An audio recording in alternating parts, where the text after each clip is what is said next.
Halo, selamat sore semuanya. Saya Dani Maulana dan kini kita ketemu kembali dalam Danamon Financial Friday. Nah, di sore hari ini kita akan membahas salah satu produk tabungan yang juga secara efektif bisa digunakan sebagai sebuah instrumen investasi. Namanya tabungan dan deposito valuta asing atau FALAS. Nah, saya tidak sendiri tapi juga sudah bersama dengan founder investor muda yakni Jason Gosali. Selamat sore, Mas. Selamat sore. Gimana kabarnya, sehat? Baik, luar biasa. Oke, siap. Nah, teman-teman dan Mas Jason, sekarang kita akan membahas tentang tabungan falas. Ini cukup populer di kalangan menengah ke atas dan juga di kalangan milenial. Tapi sebenarnya investasi falas itu seperti apa sih, Mas? Ya, jadi investasi falas ya tentunya sesuai namanya, falas itu adalah singkatan dari valuta asing. Ya. Jadi kalau yang kita menyebutkan namanya tabungan falas, berarti sebenarnya konsepnya sama seperti tabungan dalam mata uang rupiah.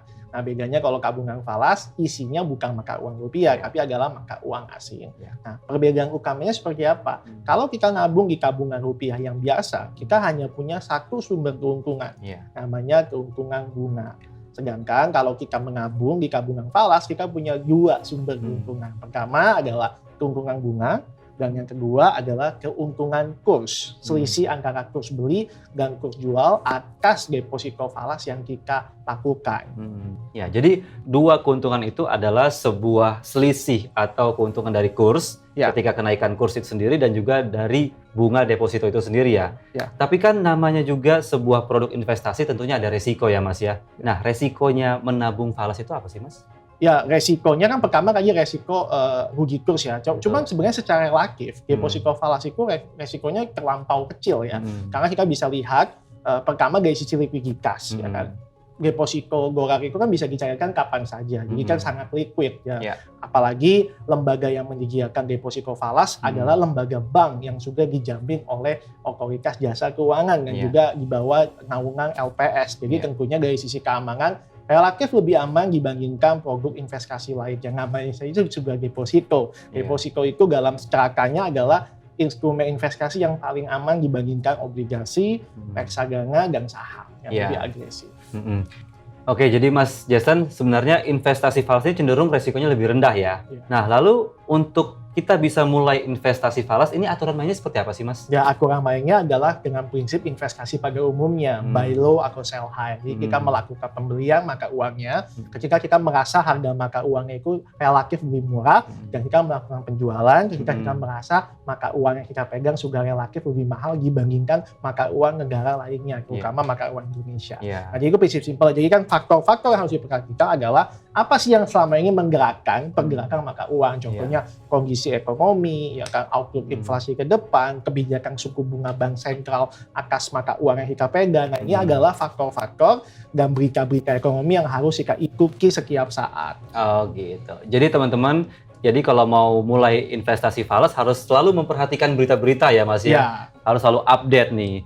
Oke, Mas Jason, jadi kalau kita misalnya punya mata uang asing nih, terus kita simpan di rumah sendiri, itu termasuk investasi falas nggak sih, Mas? Iya, itu termasuk investasi. Tapi investasi mata uang asing kita bisa melakukan dengan dua hal. Pertama, kita bisa beli fisiknya dari money changer misalnya, dan kita taruh di rumah kita di dalam brankas, atau kita bisa beli melalui bank, dan kita simpan mata uang asingnya di bank itu juga, dan kita bisa cek saldonya secara digital. Makanya yang lebih aman, ya tentunya di bank ya. Selain lebih aman juga lebih praktis, karena kalau kita beli mata uang asing dari bank, kita bisa taruh di bank tersebut dan sangat gampang pengecekannya. Dan jauh lebih aman, bebas dari risiko kecurian, bebas dari risiko kebakaran.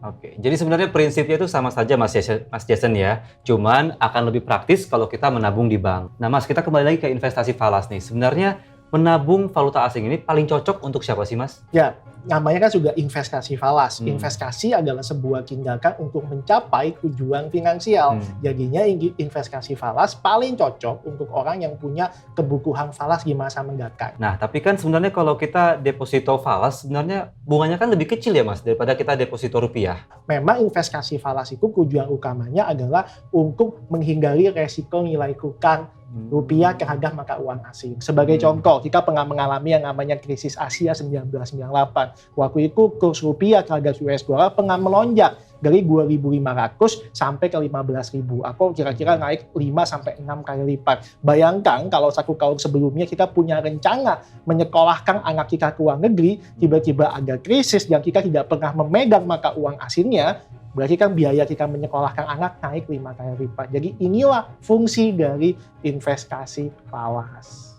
Nah, Mas, ini kan selalu menjadi pertanyaan saya dan juga mungkin teman-teman di rumah selalu bertanya ya. Kalau kita mau mulai investasi falas, kira-kira mata uang apa saja nih yang harus kita mulai tabung? Bagi teman-teman yang masih pemula dan baru mau coba investasi falas yang tidak ada tujuan keuangan yang spesifik, kita bisa mulai dengan US dollar. Kecuali kalau Mas memang ada tujuan keuangan yang spesifik, misalnya ingin menyekolahkan anak ke sebuah negara di Eropa, ya tentunya pilihan kita menjadi euro karena kita punya kebutuhan. Jadi harus di-match dengan tujuan keuangannya.